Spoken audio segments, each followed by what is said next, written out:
Hey guys, I'm Pixel Dan, and this is a review of the Bandai ThunderCats Armor of Omens.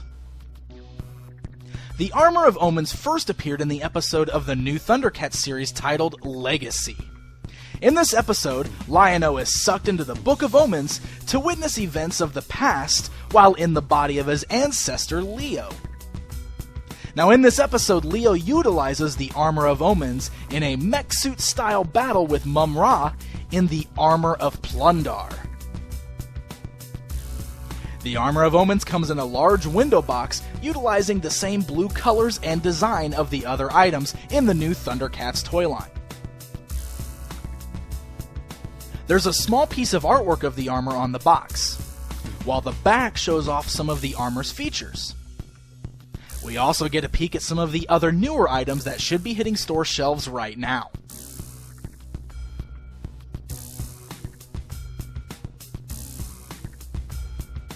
The armor is meant to fit in with your 4-inch ThunderCats figures, but don't let that fool you. This figure is massive. He stands approximately 10 inches tall.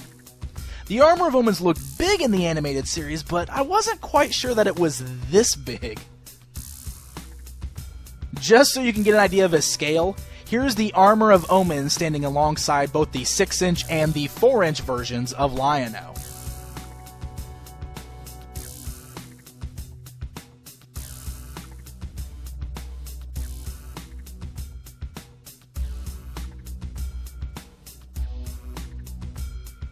The suit itself actually has a pretty cool design to it. Bandai did a good job of capturing the look of this armor from the animated series. The head sculpt has the look of a lion's head, a bit similar to the way King Claudius looks. The armor is almost entirely a dull gold plastic set against black. The chest piece is a really cool vac metallized metallic gold that is shaped like a cat's head. Alright, so when you're holding the Armor of Omens in your hands, you can actually see how big this thing is. So let's go ahead and take a closer look at how some of his articulations and his action features work.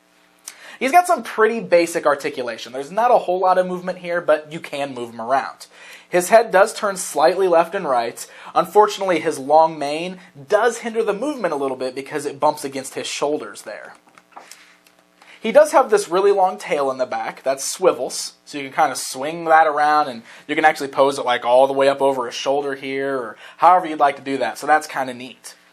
Then his arms, no ball joints or anything like that. It's basic movement. You just kind of get the up and down.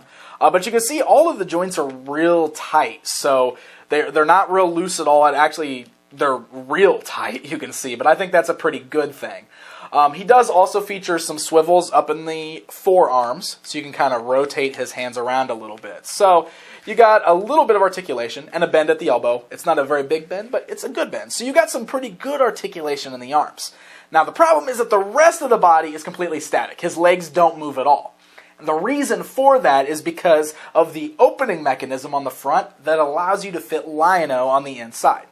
So before we actually get into that, I will show you this. This set does actually include an exclusive all-gold Lion-O figure. It's actually the same 4-inch Lion-O that was featured with the Thunder Cycle, so it's not the same fully articulated one like the standard release. This is actually the one that's lacking the shoulder pauldron. He doesn't have the ball-jointed shoulders, so the arms only move up and down. But he still has like the knee joints and all that going on there. His waist doesn't turn. He's just a solid gold paint, though. Like a flat gold, not even really like a shiny gold.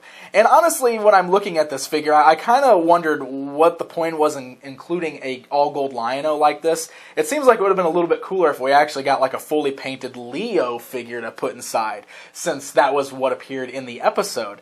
Unless this is something else that's coming up in future episodes that we just don't know about yet. So let's go ahead and look at how this works. Now, first of all, this does feature lights and sounds, so let's show that off before we actually plug Lion-O in. There's a small switch on the back, so you can turn it off and on. And then there's a small button on his back, right here, that actually triggers the lights and the sounds. So we can do this without a figure actually on the inside. And it just makes that one standard noise, and the eyes light up on the head there. It's kind of just a basic, like, slashing noise or something like that. Now, using the figure, when you plug it on inside, that uses that Thunder Links feature, which is going to activate some more sounds that you don't get by just pushing the button by itself. So here's how we do that. Pop that up and the front folds down, and here's why you can see why the legs don't move, because the whole front of this actually does fold down. And you can see there's a spot in here that holds the little clip that's on Lion-O's back for the Thunder Links system. So we can actually fit Lion-O right on the inside here. You just plug them onto the little system, which is not as easy as you would hope it would be. Let's see. Well, there we go. Yeah, see, I've had problems trying to get them actually plugged in. He doesn't fit as good as we would like.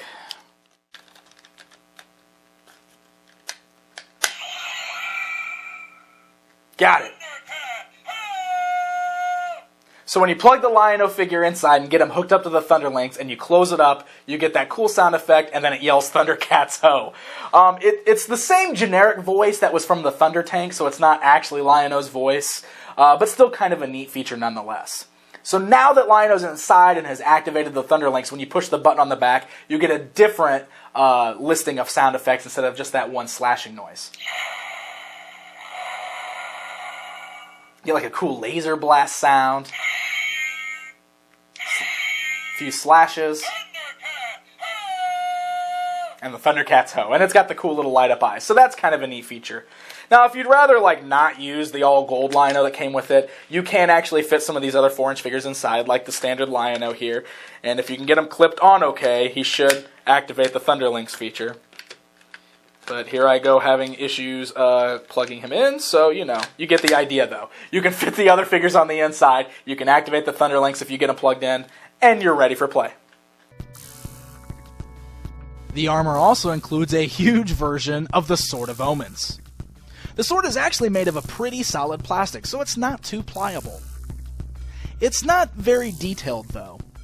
You can see the eye detail sculpted on the Eye of Thundera, but it's not painted. Since this sword is larger than the version that comes with the smaller figures, I would kind of expect it to be more detailed, not less detailed. The right hand is shaped so that the sword can clip in. Since the figure doesn't have much shoulder articulation, you can't really get a lot of cool sword-wielding poses out of him. But the fact that the wrist twist does help, and he does still look pretty cool holding that sword out in front of him.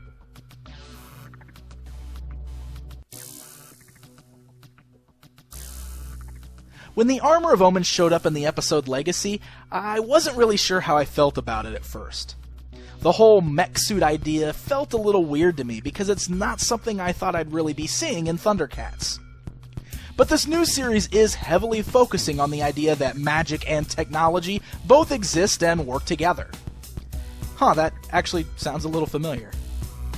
In the end, I did really enjoy the episode, and I thought it was really cool that we were getting a figure based out of it.